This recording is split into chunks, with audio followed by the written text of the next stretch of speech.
You're watching the Randy and Christa show. I'm Randy Alvarez. And I'm Christa Orecchio, and this is news that makes you healthier.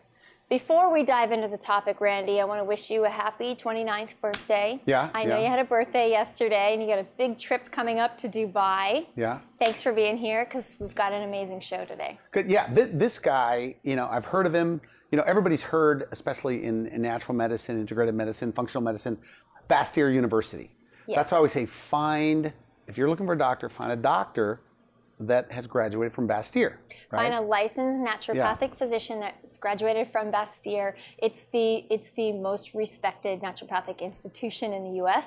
He is the founder of it, the father of science-based natural medicine, which is saying so much because you're going back 50 years, and he had to fight a lot of fights to get this passed, to get it through, and I can't really even imagine how much he's put on the line to move natural medicine And it's become forward. mainstream now. Now, you read his book. You're going to interview him today on two different topics. You read his book. What was your takeaway? Because you used to have a big, and you still have a big following, but a clinical practice.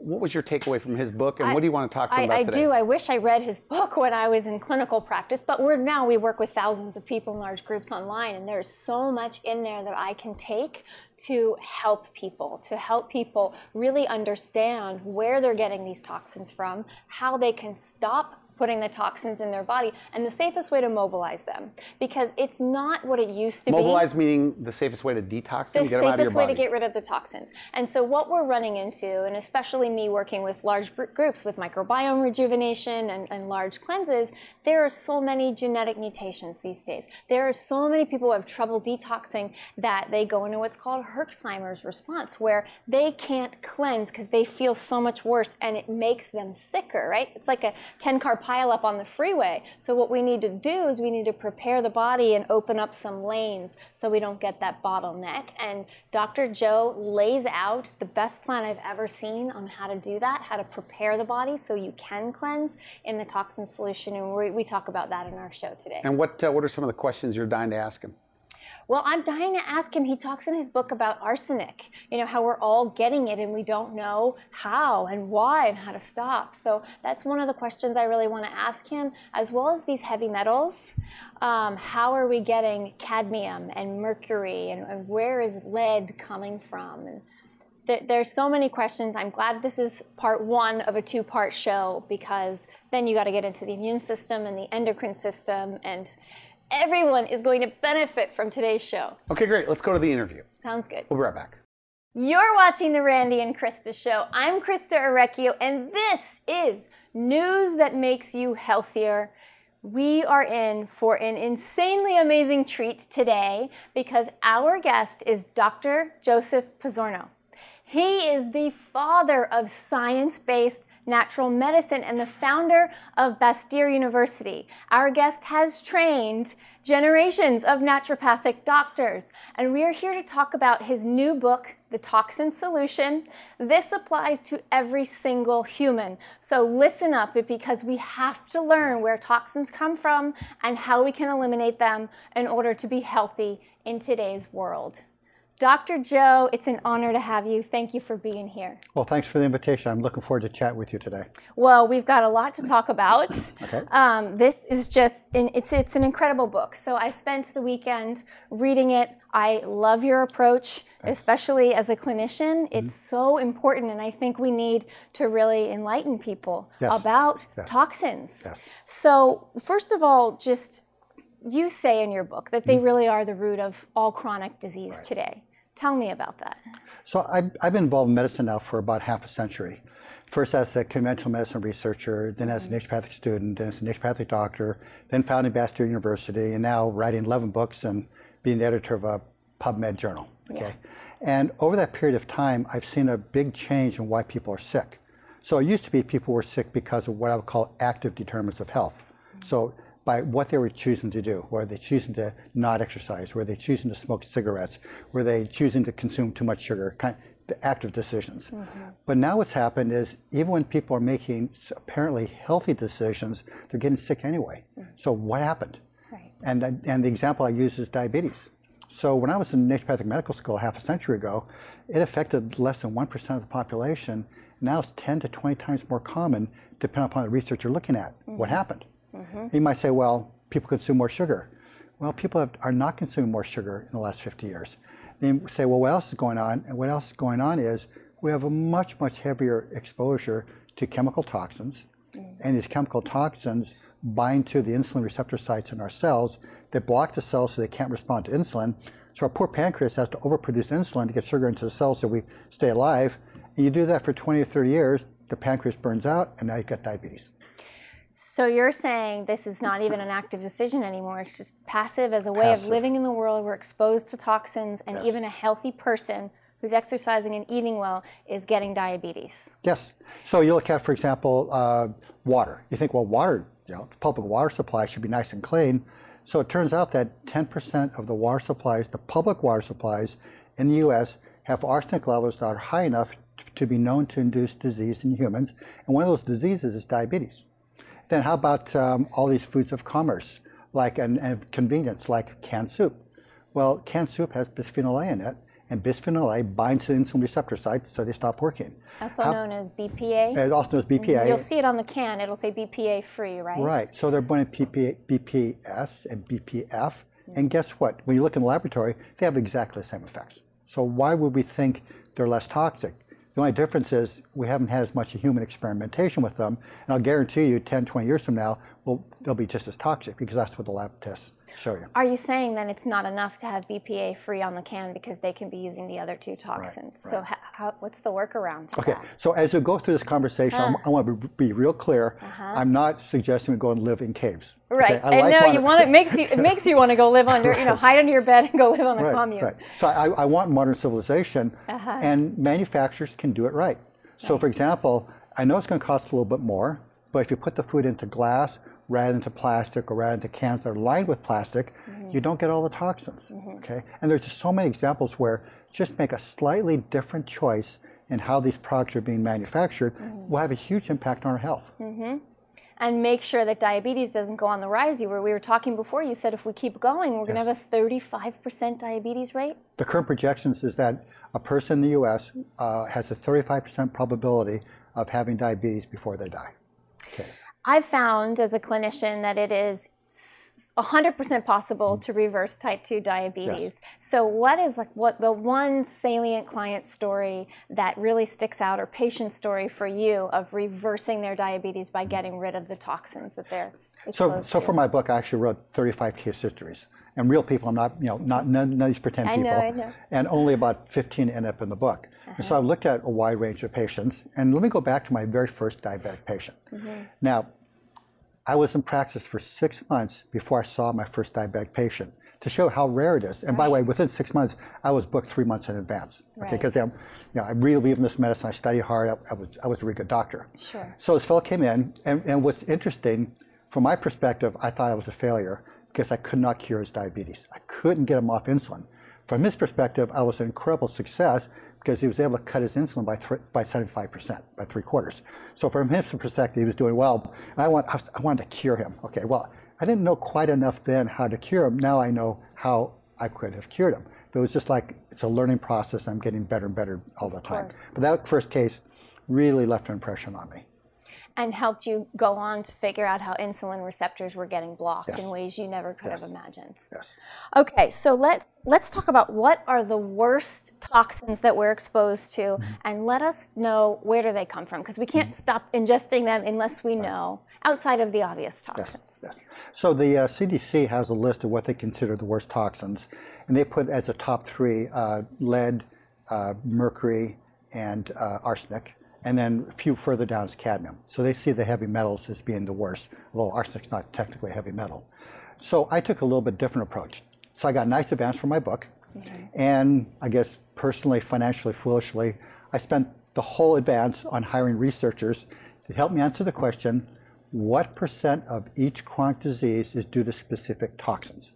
So these 2 really bright Bastyr University graduates, and I spent a lot of time looking at the research, and we just started looking at, well, which toxins are causing the most disease. So we put together our own list, and it turns out, I'm going to start by agreeing with the CDC that arsenic is the #1 toxin. And you might say, well, that's kind of surprising, and it was really surprising to me. But then I started looking at what was going on. And it turns out that, as I mentioned, 10% of the public water supplies have arsenic levels high enough to cause disease. But then we look at people eating chicken, for example.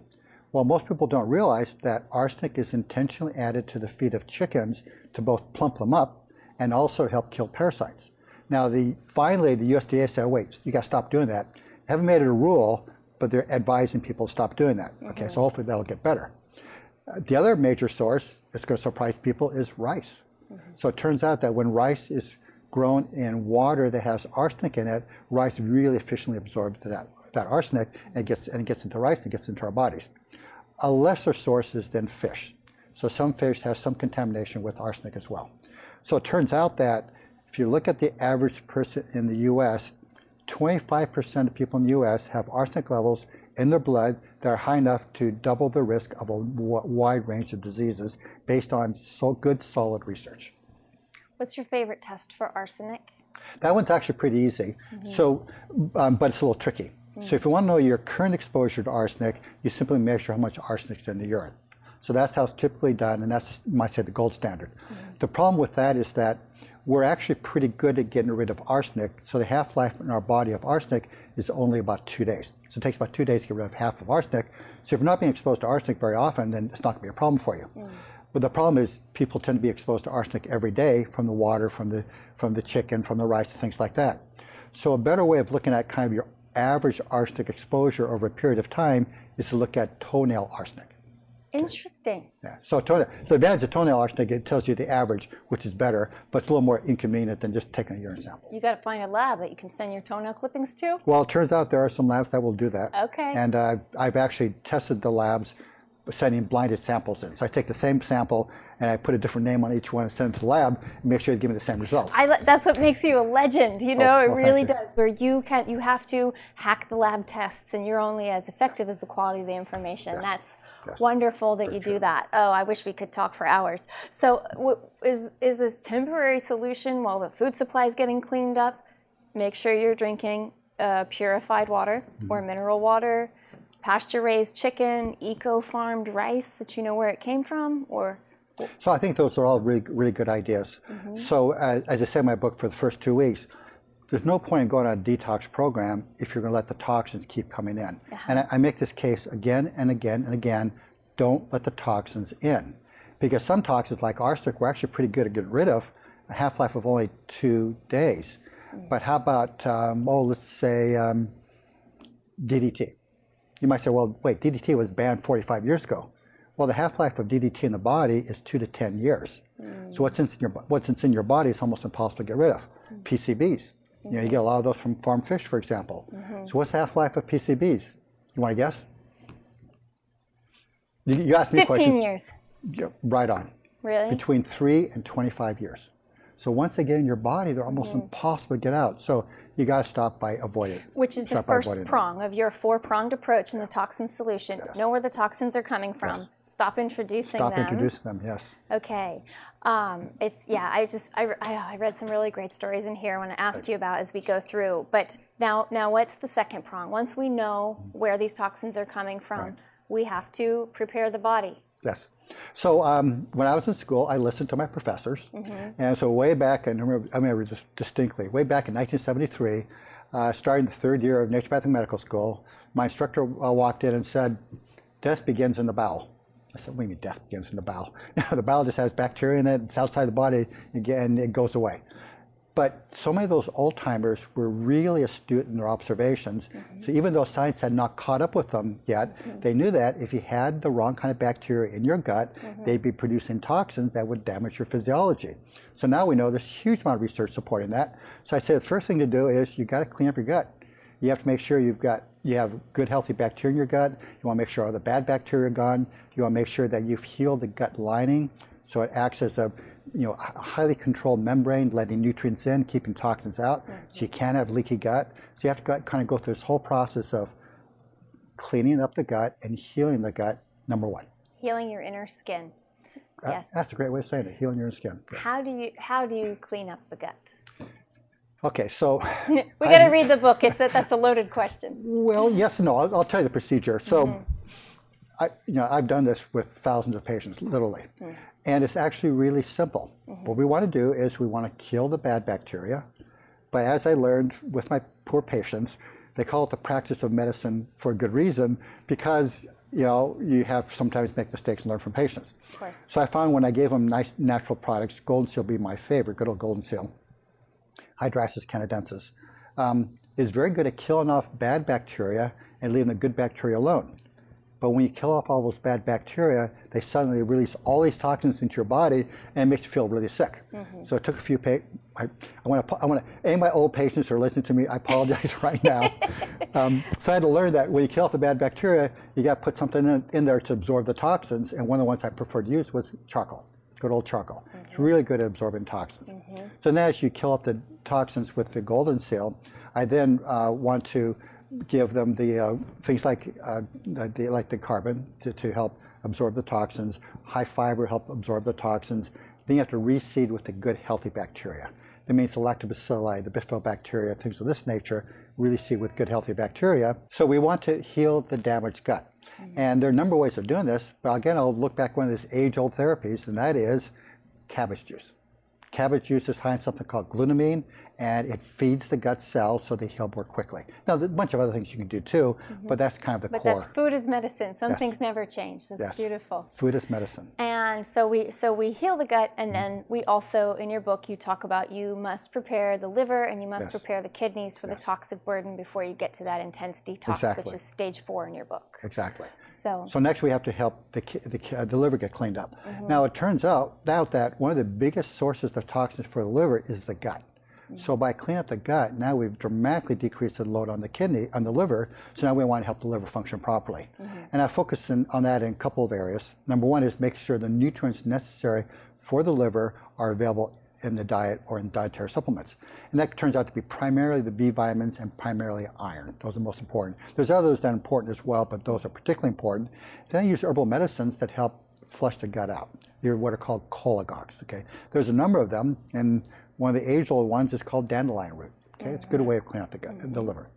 And the final part is the kidneys, and this is relatively new for me as well, because again, when I was starting medicine half a century ago, kidney failure was really unusual, and now you see these dialysis centers all over the place. Again, what happened? What happened is so much of the toxic load we've subjected ourselves to now is also overloading the kidneys and damaging the kidneys. And it turns out that a lot of the damage to the kidneys is to the blood supply to the kidneys. So if you improve the blood supply to the kidneys will start regenerating and start working more effectively. You might say, now, how do you improve the blood supply to the kidneys? And it turns out there's a number of strategies you can take. But number one is beet juice.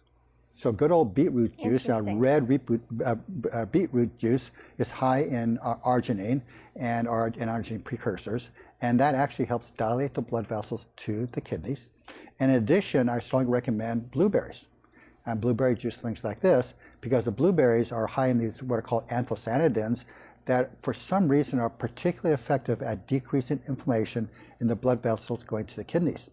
So there's a bunch of research showing that when you give people these kinds of nutrients, and what else I discuss in the book, you actually improve what's called the glomerular filtration rate, which is a measure of how well the kidneys are getting rid of toxins. That's beautiful. I wouldn't guess. Make sure those blueberries are organic, huh? No pesticides. Absolutely. Okay, so what's number 3? Once we've prepared the detoxification organs and the digestive system, are we ready to cleanse? Right. So now that gut's cleaned up, liver's function properly, kidneys are ready, now let's do a detox program. Okay. And there's, might say, kind of 2 steps to the detox program. Number one is preparing yourself to say, okay, now it's okay to start detoxifying. And one of the key ways of doing that is by alkalinizing the person's body. Most people are on a diet that's very acid forming in the body. Now, it's not the acidity or alkalinity of the food they're eating, but rather it's how it's metabolized in the body. It turns out, as we evolved as a species, we had a very alkaline-inducing diet. Now we have a very acid-inducing diet. So by putting people on a diet that makes them more alkaline, and by giving supplements that make the body more alkaline, the body naturally starts releasing toxins. And now, in addition to that, we can really rev it up by doing saunas. Now, when I say doing saunas, I'm saying sweating. And it doesn't matter how you sweat. It can be a sauna, it can be running. I don't recommend steam baths because you kind of recycle things. sweating. Interesting. And in that sweating, and by the way, somebody, if you haven't interviewed him, do you know Dr. Stephen Genuous up in Edmonton, Alberta, Canada? Oh, you should interview him. Okay. He fascinating fellow. So what he did was he said, okay, everybody believes that sweating is detoxifying. Let's measure. You know, a lot of people measure. Right. So he took 10 people, put them in a sauna, scraped off their sweat, and this is kind of a long-term sauna, so you're re-sweating heavily, scraped off the sweat, looked at what was in it, and it was full of toxins. Things like that are really hard to get rid of, like cadmium. Half-life of cadmium in the kidneys is 16 years. Wow. So a great way to get rid of cadmium is with sweating. And they found PCBs and arsenic and lead and mercury and all of these various toxins we're exposed to were going out through the sweat. You're speaking of an infrared sauna, or are you speaking of a general sauna, just getting a good sweat at least? So I asked him that question. I said, well, does the kind of sauna matter? He said, as near as he can tell from his research, what matters is that you're sweating.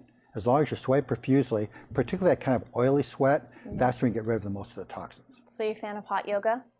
I think that's an excellent idea, yes. If you did it once a week, you're cleansing? Yes. Okay, so that's our heavier duty detox. Right. And now what's number 4? Where do we go from there? Live toxin free. That means paying attention to everything that comes into your body from whatever source. Air, water, health and beauty aids are a big source. Chemicals used in your kitchen, chemicals used in the outside yard, you know, in your garden and such. You have to look at everything happening in your body. So one thing we've done in our own home is we've looked at our health and beauty aids. So there's a free app called Think Dirty. So you take a little picture of the barcode on the side of your products, and it'll tell you what's full of toxins. That's great. You're going to be surprised. Even if you're buying things from health food stores, surprising or expensive things, you'd be surprised how often they have chemicals in them. Think Dirty. Think Dirty. It's called. Okay. Yeah, great app. Right. I have no relationship with them whatsoever, but works great. Next is throw out everything that's a plastic container in your house, in your kitchen. Okay. Never All the store. Tupperware. Sorry, Tupperware. Throw it all out. Okay. Get rid of all the plastic because it just continuously leaches into your food supply. Next is you want to eat food that's organically grown. And not only is it organically grown, but it must be stored in safe containers. There's no point in having a food that's organically grown, then put it in a can and come back with all the bisphenol A in it, or bisphenol S, or bisphenol F, whichever one's happening. So you want to keep that out as well. And then the final recommendation is good filters in your house, air filters, particularly if you are living in a city. Because it turns out that the diesel exhaust fumes, the fumes you smell from people, you know, in the backyard doing the barbecues, things like that, it's full of these toxins that accumulate in the body, and you can see a direct correlation between people living in the city, for example, compared to people in the country. People who live in the city have more DNA damage than people in the country because of all these what are called PAHs and particulate matter that we're being exposed to in the city. Why is it that conventional doctors do not address this? Not only are they not taught this, they are taught to discard it and consider it not valid. So everything I've said to you today is based on actual research published in the peer-reviewed scientific literature. This is all based on research. Unfortunately, they've been taught that if you have a disease, you use a drug to treat the symptoms of the disease. They've not been taught, except for some rare cases, on how to deal with why people are sick. It's a big problem. Our healthcare system will never get fixed until we deal with the reasons why people are sick, rather than just using drugs to alleviate symptoms. I could not agree more. That's how we founded this show, is to build that bridge. And I can't thank you enough. You've been doing this work longer than I've been alive, and you are the true pioneer of natural medicine. I mean, I see how people come up against all this oppression with the conventional way of doing medicine. Now, I can't even imagine what it was like 50 years ago. So thank you for your service to this field and for all you've contributed. And for all of our viewers, The Toxin Solution is a book you absolutely need to have on your shelves. You need to read it. You need to highlight it just like I do. And it's a wonderful 4-step plan that anybody can take into their life. So I can't encourage you more to get it. Dr. Joe, thanks so much for being here. Oh, thank you so much. Great interview. Isn't that fascinating about diabetes? Yeah. I mean, really where we're headed and the potential we have to cut that trajectory off and go on a different path based upon toxins? I mean, I don't think a lot of people think that diabetes can be because of toxins blocking the insulin receptors. They think it all has to do with sugar. Yeah, yeah. Now, you know, one of the things that I picked up from skimming through his book and listening to the interview was I did a lot of infrared sauna, and I wasn't ready. So I had all of this, I guess, garbage coming out of my fat cells, and I felt terrible, and I was getting weight gain from it.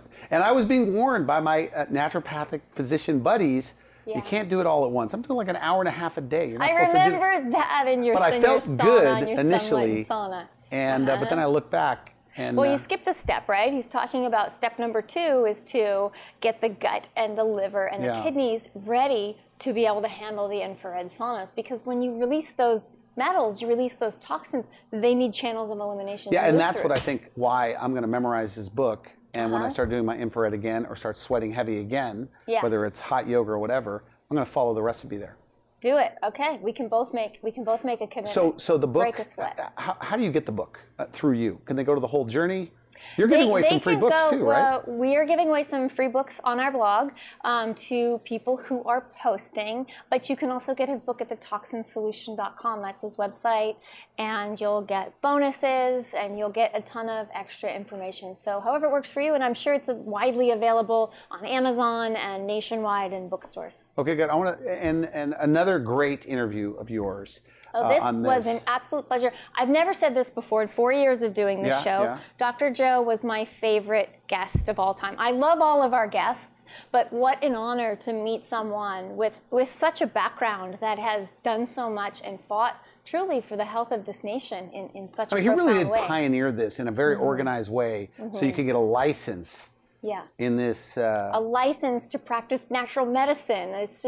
It's beautiful. So. And he walks his talk. He looks good. And he looks good. He's playing basketball. He's riding motorcycle tours. Yeah. Yeah, he's good. Okay, so you've been watching the Randy and Christa Show. I'm Randy Alvarez. I'm Christa Orecchio. Thanks for being here.